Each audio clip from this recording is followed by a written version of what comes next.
Well, hi there, and welcome to Tackett's House of Horsepower. It's me, Steve Tackett, and I've got Meathead Oliver and Scooter Scout with me today. So, since Down and Dirty is at the body shop right now, I can get some other projects done. So, there's a car that I've been neglecting.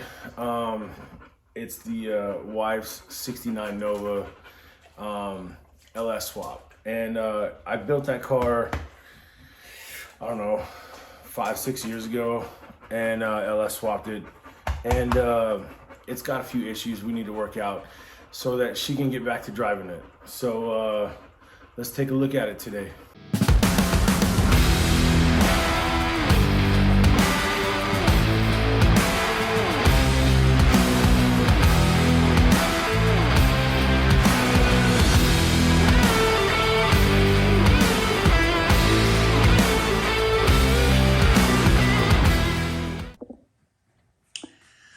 All right, let's see, what do we have here?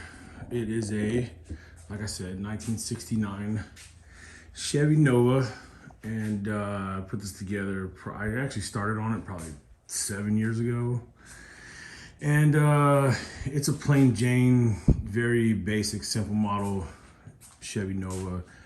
It was a straight 6 with a 3 on the tree, and 10 bolt rear, bench seats with the like the plastic floor mat, didn't even have carpet in it. I picked it up for like $500, and it needed everything. And I decided, well, since we are gonna try and have her drive it more on the street, let's go ahead and attempt one of these new fandangled LS swaps. So I did, and this is my first attempt at an LS swap, and it came out pretty decent. It is a 2004, I believe, Tahoe truck engine, whatever. Basically from the valve covers down. From the intake manifold up, it's 2008 Trailblazer. Trailblazer intake, Trailblazer injectors, all that.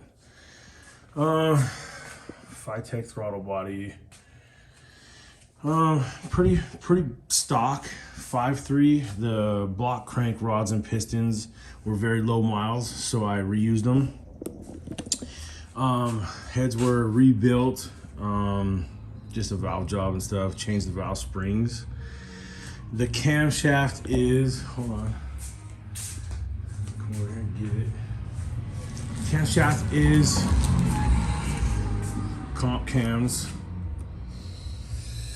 Part number 54412-11, valve lift 522, 529, duration at 50, 212, 218, and lobe separation 114. So real mild. It's a cruiser, but it does run pretty good. I gotta admit, it makes real good power, runs and drives pretty good. Only problem with it right now is it leaks coolant. It's literally out of coolant right now. It leaks it on the ground bad. Yeah. Hello in there. Yeah, it's empty. So this radiator, and I don't like the hoses and the couplers and all the stuff going on here. So I went ahead and got a new radiator, and it is an LS style radiator, supposedly, with the inlet and outlet on the same side. So I'm hoping I can just get a hose that goes bam, and I can get rid of all the couplers and stuff. And I don't know, we'll see. Hopefully it keeps this thing cool in the Arizona heat. But yeah, we got to start taking this apart. So without further ado, so check this out. I just pulled it into the driveway, you know, and I blipped the throttle a little bit, and I was like, wait, why is this thing so sluggish, dude? What's going on with it now? It doesn't seem to have any power. And I looked down just now, and the stupid intake came off. Yeah, So my mass airflow sensor isn't doing anything right now. That could be a problem. Damn it. Well, first thing I'm gonna start doing is let's get this old radiator out of here, and maybe we can see what's wrong with it. I don't know. It's been a slow leak for a long time. When it was parked in the driveway, you could see it. It'd leave a little puddle somewhere up in this front passenger side corner. You could see it. It would leave a little dribble on the ground. Even if you hadn't driven it, it just would sit there and leak, even without driving it. So I'm like, damn it. So I'm just gonna get it out of here, take a look at it. Maybe we can see what happened. I mean, this is a pretty good radiator. I could probably fix it or use it on something else or whatever. I don't know. It takes up a lot of room with all this extra pipe length and stuff. And then when the pipe is higher than the radiator, that's a bad thing. So it makes it difficult to burp it. Plus all these hose clamps and couplers are these are all just places where it can leak, you know what I mean? So let's get it out of here. Let's get it out of here and start seeing what we can see. All right, upper radiator hose is off. Taking this lower one off. Took the steam port off. Get these tranny lines off. I know that a lot of people are doing LS swaps. One of the biggest things people are, having trouble with all the time is, don't mind how dirty this stuff is, but check out these heater hoses. They come off and they make like a 90, and you can get both sizes. And if you go to O'Reilly's, I forget, but I think it's like a 1995, 4, 5, 6 Ford Ranger. Look in the back, they have these hoses and they're really long. You can get these long hoses, heater hoses, with a 90 at the end. It just comes off perfect. So I know when you guys are doing these LS swaps, I'll try and walk you through some of the issues that you might come across, And heater hoses, if you want to route them nice and neat, go get those heater hoses with the 90 degree end on them. They're in stock at O'Reilly's if you know which vehicle to look up,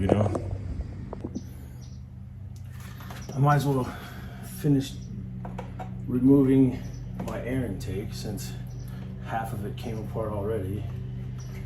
I mean, it's just case in point, you know what I mean? Hose clamps and couplers and all this is just, I know you gotta do what you gotta do, but you're asking for trouble. That's where it's gonna leak from, guaranteed. So, yeah. Just get all this out of the way. And I don't know. Let's see where it's leaking from. I might have to move some wiring. I kind of want to tuck the wiring behind the opposite side of the radiator core support. Oh yeah, also I want to install a overflow bottle. I never did put one in, and these are cheapy ones I got from Summit, but I need to mount that somewhere over there and do a recovery tank. One, it's a good idea. Two, you need it for the track if you ever want to take it to the track or anything. So you got to have it anyways. So I'll be doing this today too, towards the end. All right, air intake, upper and lower radiator hoses, tranny lines. All right, we got all that out of the way. That's a 92 millimeter Phytech. I don't know, it whistles. I don't know if I like it. I don't know. Anyway, I'm gonna go ahead and pull it now. Let's see what we got. All right, I got it out. I don't really see like a smoking gun. I see some discoloring right there. I'm not sure, but it's also kind of all over this tank. I'm not sure. It could have been from over there.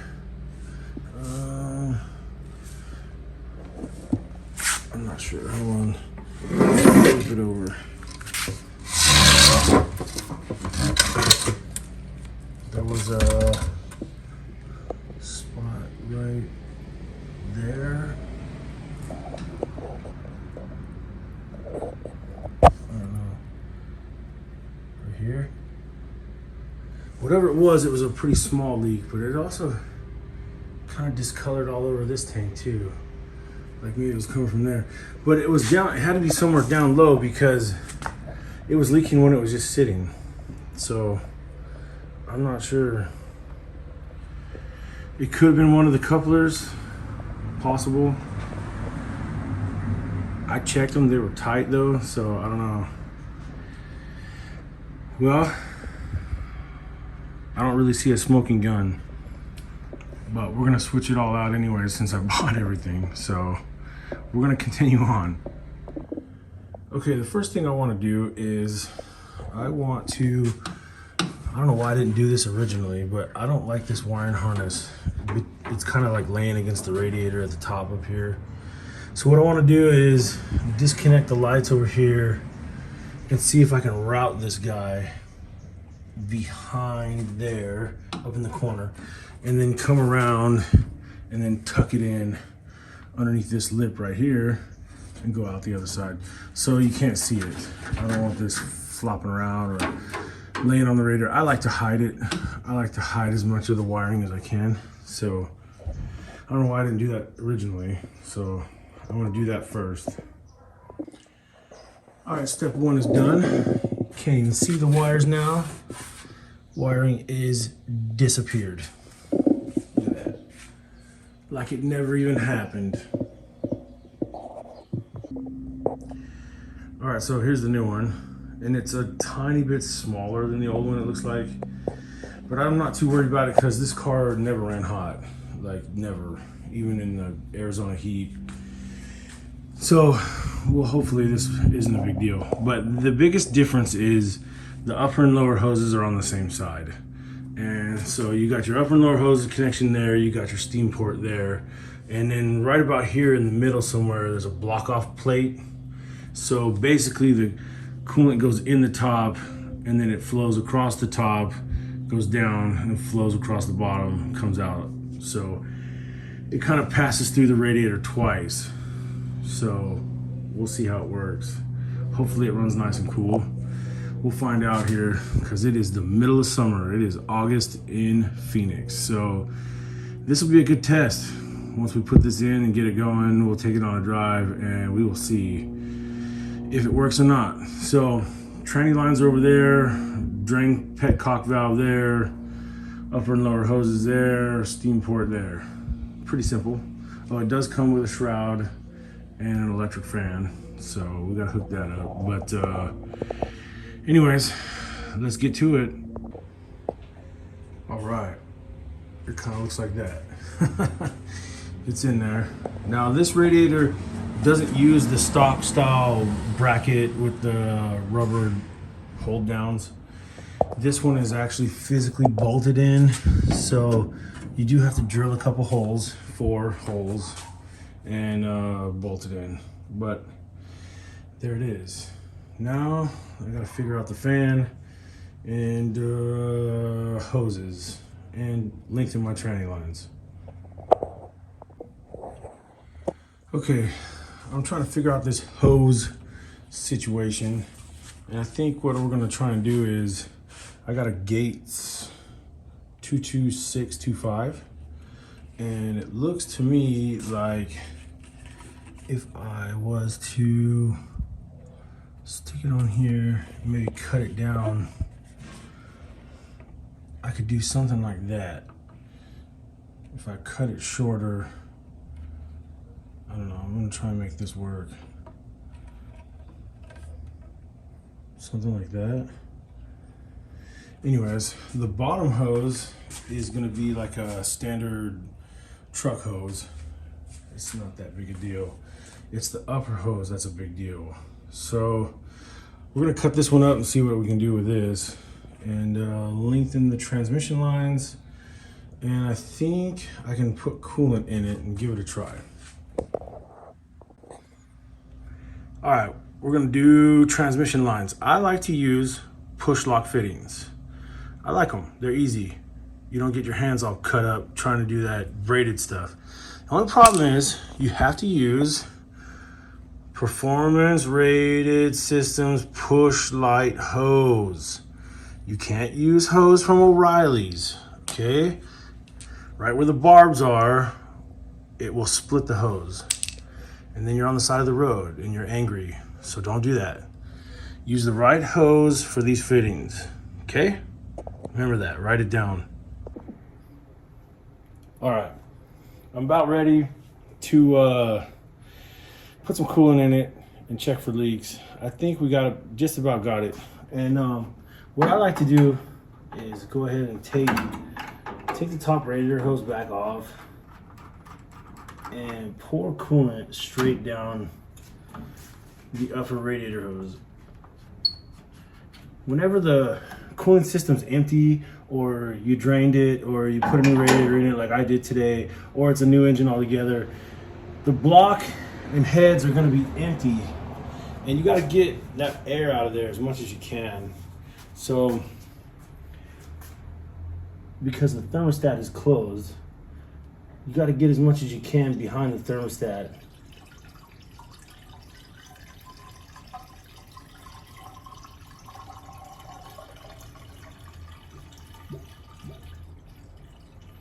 I don't think the block was empty, but I guarantee you there's a lot of air in there.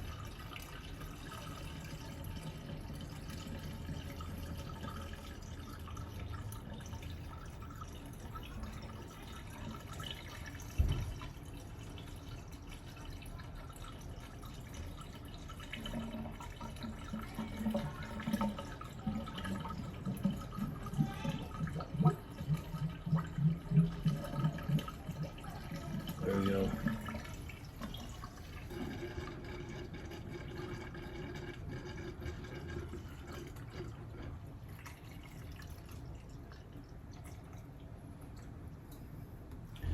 That's pretty good. Maybe a little bit more. All right, then stick the hose back on. Try not to spill it.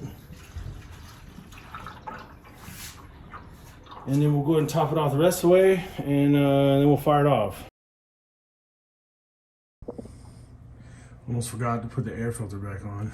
Anyway, and I actually got my hose clamps tight, so hopefully it runs better than it did when I pulled it in the driveway. All right, let's see.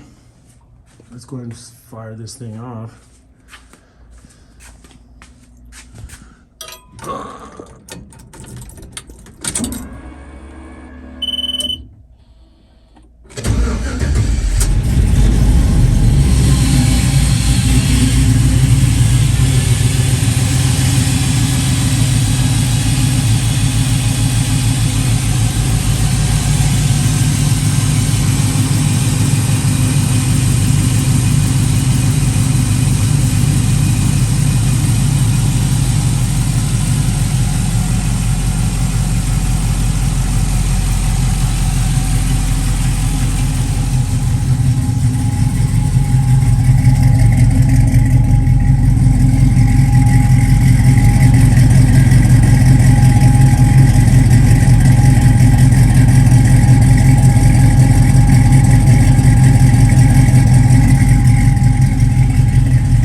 I spilled that, don't worry about that.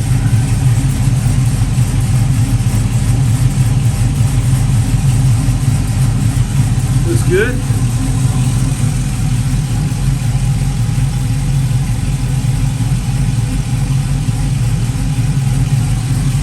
I think we can live with this. All right, cool.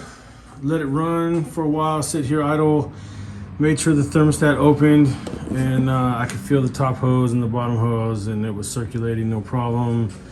Thermostat opened, the fan kicked on, so all of that seems to be working good. The only thing left to do that I wanted to do today was install this coolant overflow can, but I don't like the fittings. I kind of want to put it right here somewhere. Yeah, like that maybe.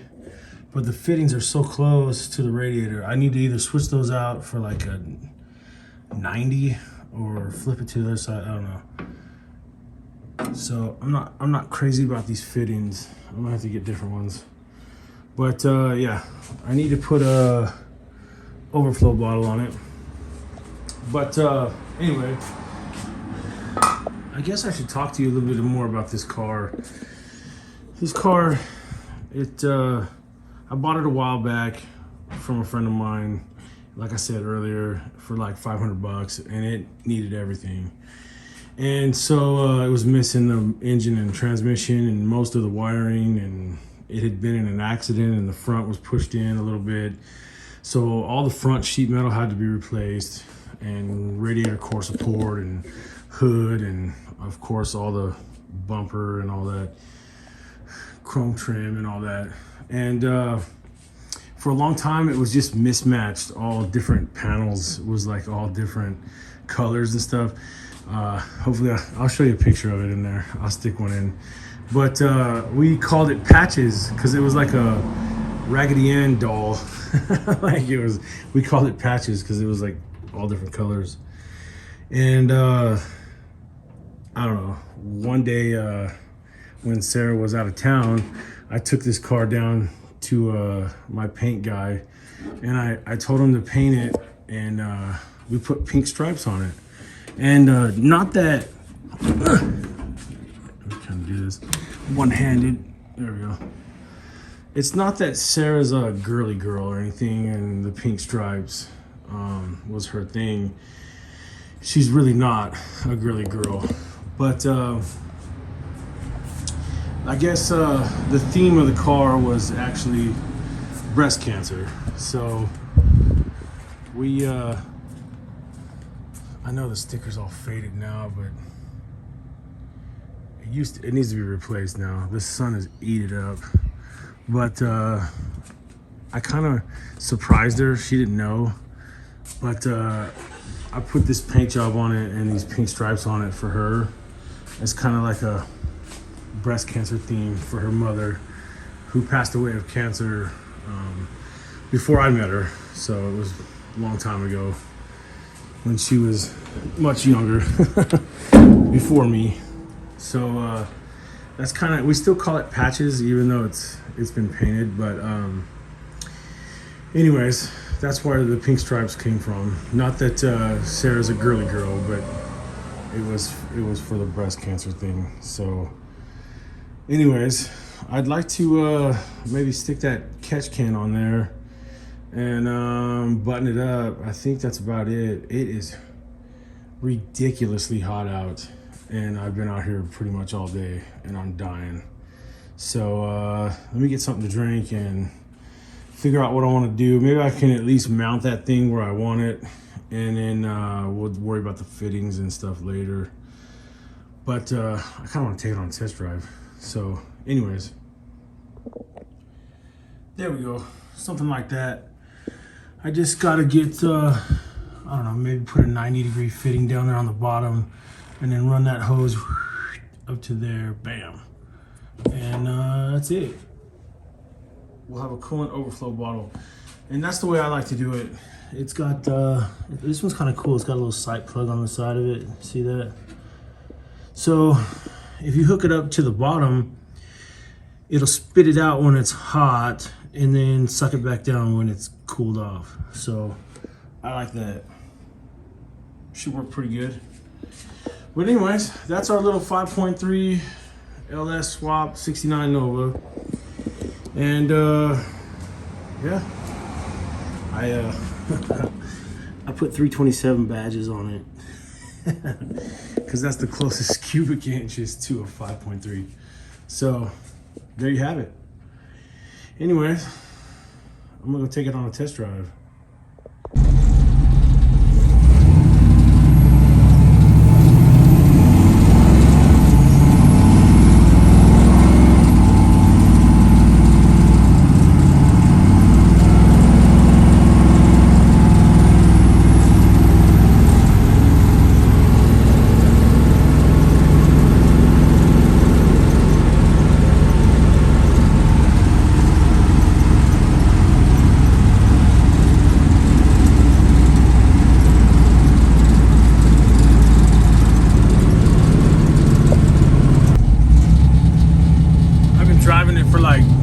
30 minutes now, and it is literally 107 degrees outside, and it has not gotten over 190. You see that? So I say that's pretty good. That's pretty normal for an LS, especially on a day as hot today as it is today.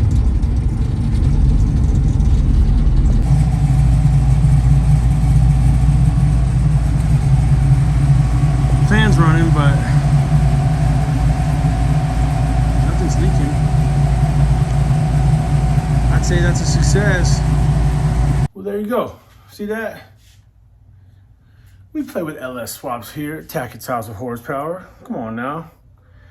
But anyway, it is hot, and you can tell by the sweat stains on the shirt that go all the way down to my belly button that it's time to go inside, take a shower, find something cold to sip on. You know what I mean. But hey, it is literally August in Phoenix, and it's 107, 108 degrees right now. And that thing literally runs at 190, 200 when I parked it and let it idle there. So that's normal for an LS swap. So I think it's good. I'm gonna roll with it and see what happens. I might be able to take a look at that other radiator. Maybe I could use it in down and dirty. I don't know. We'll see. But anyways, thank you all for watching. I really appreciate all the support, all the comments, likes, anything you do for me, man, is like really, I really do appreciate it. And I'll see you next time.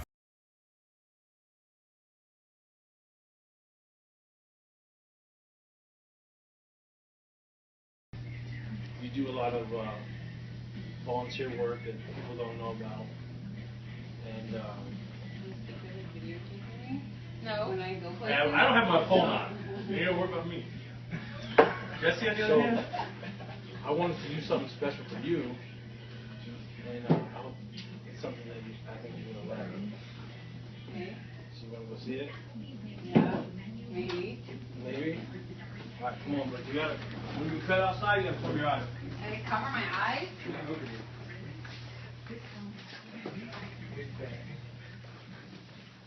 Okay, ready? Cover your eyes.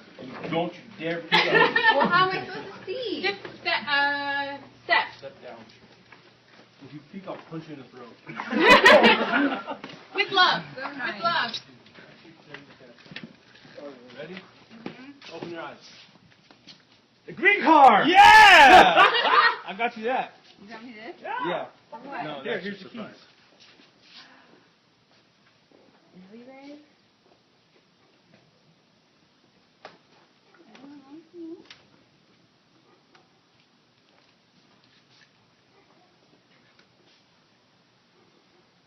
We started, yeah. You have a different name on it. Look at it.